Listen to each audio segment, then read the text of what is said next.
Dejamos la música a un lado y vamos a hablar de algo tan importante como es comer.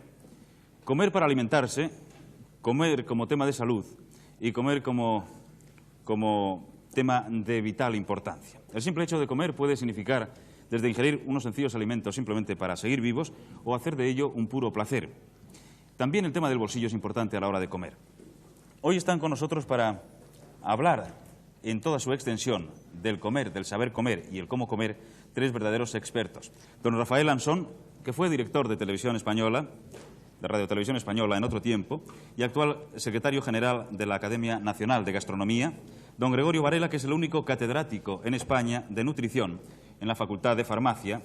Y don Enrique Moya, experto en industria alimentaria desde hace 15 o 20 años, por lo menos, con cargos de vital importancia en nuestro país y en Europa.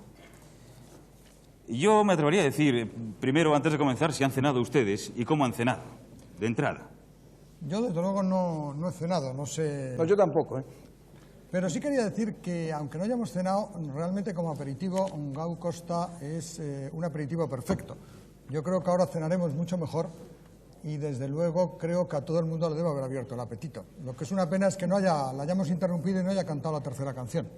Es cuestión de tiempo. No le voy a explicar al que fue director general de televisión cómo funciona el reloj en televisión y más en un programa en directo. Pero vamos a hablar del tema que nos ha traído aquí. ¿Comer para vivir, vivir para comer o cabe una posición intermedia? Bueno, yo creo que sí que cabe una posición intermedia. Es decir, que lo que es muy curioso es que hasta hace muy poco tiempo se pensaba que comer era para mantener la salud. Y no hace demasiado tiempo los especialistas en nutrición han caído que también se come como un placer y que también se come como una resultante sociocultural, como unos hábitos alimentarios. Es decir, que cabe esa posición intermedia, mejor dicho, es la posición ideal. Y de repente aquí sale lo de la gastronomía. ¿Qué es la gastronomía? Para que todos lo entendamos. Realmente la gastronomía es la forma de combinar los alimentos y de cocinarlos y de tomarlos de forma que proporcionen la mayor satisfacción posible a los sentidos y, como decía muy bien el profesor Varela, también que sean un ingrediente importante desde el punto de vista psíquico y desde el punto de vista espiritual. De todas formas, realmente yo me alegro mucho de que estén aquí un profesor de nutrición y un experto en economía de la alimentación, porque pienso que muchas veces hay gentes que consideran que el gastrónomo da la mayor importancia al aspecto del placer o del paladar, y no es así. Para nosotros lo más importante de la alimentación es la salud, y dentro de eso sería importante ver qué es exactamente la nutrición y la dietética. Bueno, realmente hay un poco de confusión, pero no solamente aquí, sino incluso fuera de España. La nutrición es una parte de la alimentación y se ocupa de qué aspectos que hay que comer para mantener la salud. Es decir, que no se coma ni excesivo ni se coma poco. Lo que ocurre es que nosotros, aunque parezca un poco debutada al principio, nosotros no necesitamos comer alimentos. Es decir, nosotros no nos hace falta tomar ni merluza, ni carne, ni zanahorias, ni ninguno de estos alimentos. Nosotros, para mantener la salud, necesitamos tomar una cosa que llamamos nutrientes y que también son un poco de dominio público. Son calorías, calcio, minerales, vitaminas, proteínas. Lo que ocurre es que al mercado, a la plaza, no se puede ir, deme usted medio kilo de proteína o medio kilo de... Puede que llegue el día que sea así. Vamos a ir a ejemplos prácticos y ahora entraremos con usted, señor Moya, en un aspecto fundamental como es la economía. Aspectos prácticos. ¿En cuántas casas, cuántas veces no habremos oído, aquí no entra jamás un pescado congelado? Y cuando antes estábamos comentando, ustedes casi han puesto una cara de sorpresa diciendo eso es una auténtica aberración. Hablemos, por ejemplo, del pescado congelado. ¿El pescado congelado, se puede comer pescado congelado y bien comer? La cocina no es nada más que el arte de dar a cada materia prima el tratamiento adecuado. Y lo mismo que no se puede cocinar igual un gallo viejo que una pularda, o que no se puede dar el mismo tratamiento a una ternera blanca que a una carne roja, ocurre lo mismo con el pescado. El gran error está en intentar tomar el pescado congelado como si fuera fresco. Si naturalmente se quiere tomar un pescado congelado a la parrilla, se nota. Yo puedo decir, y lo hemos hecho en muchas ocasiones en la academia, experiencias, que por ejemplo una merluza en salsa verde es casi imposible saber si está congelada o no, si la merluza está bien hecha y la salsa verde también. Ahora, desde el punto de vista de la nutrición, El pescado congelado es igual que el fresco, pero más frío. Es decir, tiene exactamente igual valor nutritivo. Y lo que es más importante, España le debe mucho al pescado congelado, porque si no fuera por el pescado congelado tendríamos problemas de desnutrición proteica que no los tenemos por eso. Señor Moya. Desde el punto de vista económico hay que destacar inmediatamente que el pescado congelado es más barato. Es más barato que cualquier otro producto sustitutivo en cualquiera de las variantes que se puede consumir el pescado, especialmente el fresco. Y además, como acaba de decirnos el profesor Varela, no es peor desde el punto de vista de nutrición ni de condiciones sanitarias. Aparte de esto, tiene otra serie de ventajas adicionales, como es que el pescado congelado puede llegar a aquellos centros de consumo donde no llegan las redes de distribución de pescado en fresco. Disponiendo de un congelador en casa se puede conservar indefinidamente y si se va a consumir inmediatamente después de adquirido, pues no supone ningún coste adicional ni ninguna complicación tampoco adicional. A mí me parece que probablemente una de las razones por las que se toma menos pescado congelado es porque es más barato. Yo creo que ahí hay un problema cultural, sobre todo en España, que creemos, y hemos tomado toda la vida pescado fresco, que el pescado congelado es un poco como bajar de nivel social. Y por lo tanto ha habido un rechazo inicial importante sin enterarse de que efectivamente desde el punto de vista de nutrición es igual y desde el punto de vista gastronómico es excelente si se le da el tratamiento adecuado. Y esto es curioso que ocurra en España porque España junto con Japón es el mayor consumidor del mundo de pescado. Es decir, en España por habitante y año consumimos del orden de 33 kilos, Japón lo mismo. Por ejemplo, en Estados Unidos el consumo es del orden de 6 kilos. Y en el resto de los países europeos el consumo es inferior a la mitad de lo que tenemos en España.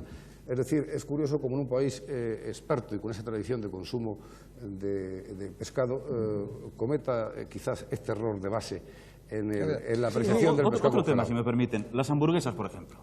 Evidentemente, digamos que en las casas pudientes, para cuando les apetece comer hamburguesas, pues se suele elegir la mejor de las carnes. Y eso tiene visos de ser una aberración desde sus puntos de vista. Yo haría en esto dos consideraciones muy rápidas. En primer lugar, la hamburguesa es un invento muy antiguo, porque en España, y supongo que en otros países, desde hace muchos años, estamos comiendo hamburguesas de pequeño tamaño y de forma redonda y los llamamos albóndigas, es decir, es una carne picada, condimentada de una determinada manera. Bien, la hamburguesa y este tipo de albóndiga, etcétera, permite el aprovechamiento de la llamada carne de segunda, porque por muy selecto que sea el ganado, no todo es lomo ni chuletas, tienen otras carnes, otro tipo de carnes perfectamente comestibles, apetitosas, nutritivas, y una de las formas de aprovechar, de hacer el aprovechamiento integral del ganado es la hamburguesa y la albóndiga. Yo quería decir, porque insisto mucho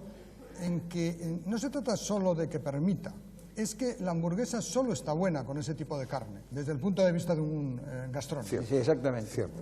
No se puede hacer una hamburguesa con carne de primera, porque entonces, como ocurre en algunos grandes restaurantes en España, aquello es un mal solomillo, y para eso es preferible tomárselo como tal solomillo. Y lo que ocurre es que la gente muchas veces te pregunta, ¿realmente la hamburguesa es un buen alimento?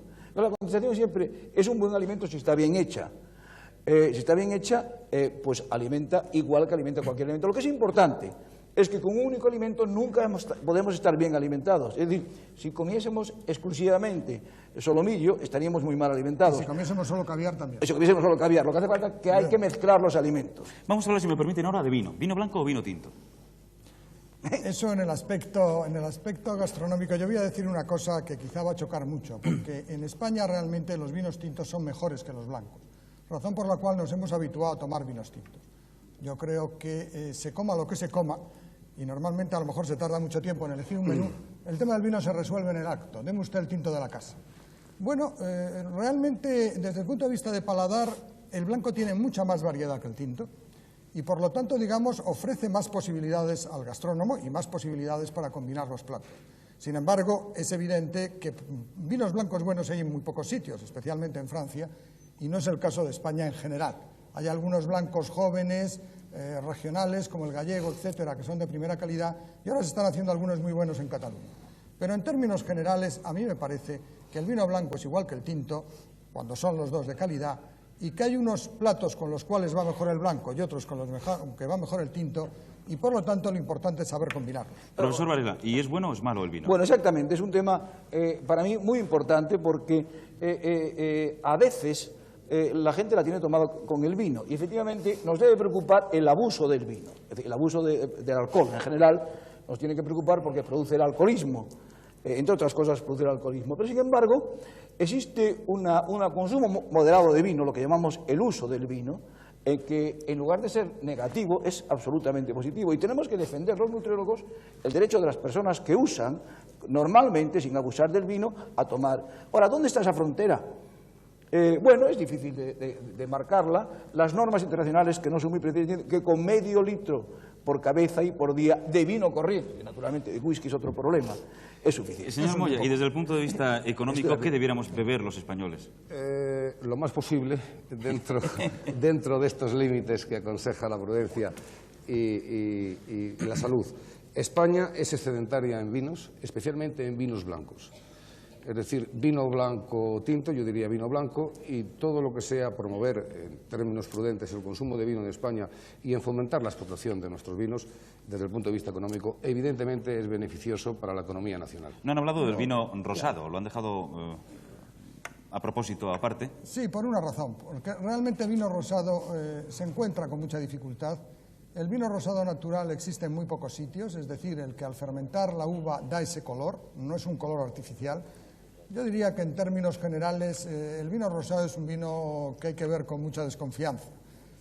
Cuando el vino es natural y está bien hecho, como ocurre con algunos del sur de Francia y con algunos de la zona de Navarra y de la zona del Duero en España, es un vino agradable que tiene la ventaja de que permite tomar prácticamente una comida entera con el mismo vino, sin necesidad de tener que cambiar de blanco a tinto.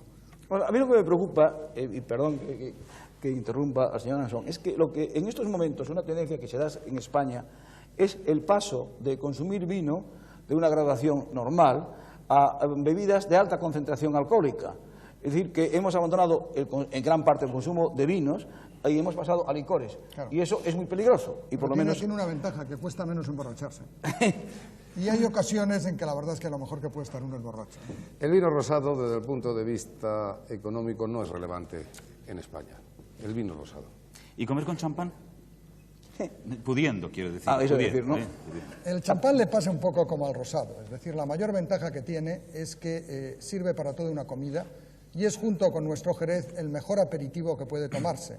No solamente no adormece la boca y el paladar, sino que al revés, estimula la capacidad del gusto y en consecuencia hace que el resto de los sabores se degusten y se saboreen mejor. Lo que ocurre es que el champán, como tal, no hay más que el francés y por lo tanto es muy caro y está muy lejos del alcance de la mayoría de los españoles, por no decir de todos o de casi todos. En España se hacen unos vinos espumosos bastante buenos, que probablemente si no se les llamara champán tendrían una mucho mejor acogida. Pero al utilizar el nombre de champán, pues la diferencia es notable. Yo no digo ni siquiera que sea mejor o peor, lo que ocurre es que es otra cosa. ¿Y la costumbre del café es buena o mala? ¿Contesto yo? Sí, desde bueno, bueno, el café, como todo, moderadamente no es malo. Es decir, el café tiene el problema de que tiene un principio activo, por decirlo así, que es la cafeína, que si no se toma en cantidad excesiva no ocurre nada. Es un estimulante. Lo que pasa es que en estos momentos estamos tomando demasiada cafeína, porque la cafeína la tomamos no solamente en el café, sino en el té, en la Coca-Cola o en las bebidas de cola, perdón, y además se puede potenciar con otros estimulantes. Y entonces ese consumo crónico de este tipo de drogas sí que puede presentar problemas. Entonces, como siempre, lo importante es tomar café, pero tomar café moderadamente, como tomar vino moderadamente. De todas formas, diría que entonces es mejor no tomar Coca-Cola, porque el café es un final de comida para un gastrónomo casi imprescindible. Realmente, después de una comida bien hecha, que no tiene por qué ser muy abundante, pero que tiene que ser adecuada, sin un café al final es muy difícil luego estar en condiciones de poder seguir haciendo cosas. ¿Pero por qué? ¿Por qué? ¿Por qué con un café, precisamente? Porque el café, que tiene cafeína, lo que hace es estimular y lo que hace es que el sopor, llamémosle, de la digestión o el sopor del vino desaparezca gracias al café. Eso es fundamentalmente importante en una comida, digamos, mixta, de un hombre y una mujer, porque no hay nada peor que después de una comida en que los dos están muy contentos, que a los dos les entre sueños. Eso puede ser espantoso. Yo en esto tercio, diciendo que desde el punto de vista de la producción agraria española, el tema es indiferente porque todo el café que consumimos en España es de importación. Solo hay unas pequeñas explotaciones. Me temo que usted va a recomendar a los españoles que no tomen café de un momento a otro. No, porque de todas formas hay una potente industria transformadora del café en España, lo torrefacta, extraen cafés solubles, tienen puestos de trabajo y además, gracias al café, exportamos otras cosas. Exportamos otras cosas, evidentemente. Por lo tanto, exportemos la Coca-Cola y importemos café. Muy bien, esta ha sido, digamos que la primera noticia, la primera lección de un tema que vamos a continuar tratando en semanas sucesivas. Quizá sería prudente, para tratar de ahondar más en los temas, en hacer algún tipo de programa dedicado única y exclusivamente a un tema concreto. Digamos, si vamos a hablar de pescados, hablemos de pescados. Si vamos a hablar de fruta, hablemos de fruta. Y el día que nos toque hablar de vitaminas, hablemos de vitaminas, porque también hay muchos malos entendidos en el tema de las vitaminas. Por ejemplo. Antes comentaban que todo el mundo sabe que hay vitamina C en la naranja, y piensa que solo en la naranja. Sin embargo, hay más en la fresa, por ejemplo. Por ejemplo. Y en cambio, a gente que le da acidez en la naranja, pues si toma fresas, toma la misma vitamina C y no tiene que hacer una mala digestión. Y el señor Moya a lo mejor podría enseñarnos a tomar un buen menú con una reducción quizá hasta del 50% de nuestro gasto diario dedicado a la cocina. Bien, esto depende de qué época del año hablemos, porque la primera recomendación que yo haría es que se tomaran los productos de temporada, primero porque son los mejores y segundo porque son los más baratos. Pero, en fin, un menú bastante equilibrado y bastante asequible, pues podría ser un primer plato a base de ensalada o de verduras, a continuación proteínas, pescado o carne, y después fruta de la temporada. Bueno, yo diría de que realmente con la dieta que se sigue en las regiones españolas no suele haber problema. Todo en los países desarrollados, otro tema en los países pobres, ese tema es distinto, pero en otros países, variando la dieta tal como la variamos y teniendo cuidado con la balanza, no hay ningún problema de tipo nutricional. Lo que hace falta es que cambiemos, que variemos el tipo de alimento. Y con eso, y pesándose bien, no suele haber problema. Puede haber problemas psíquicos, porque si uno se levanta cada mañana y ve que ha engordado algo, se pone de un mal humor horrible. Hablaremos de este tema. Gracias, señores. Hasta dentro de un momento.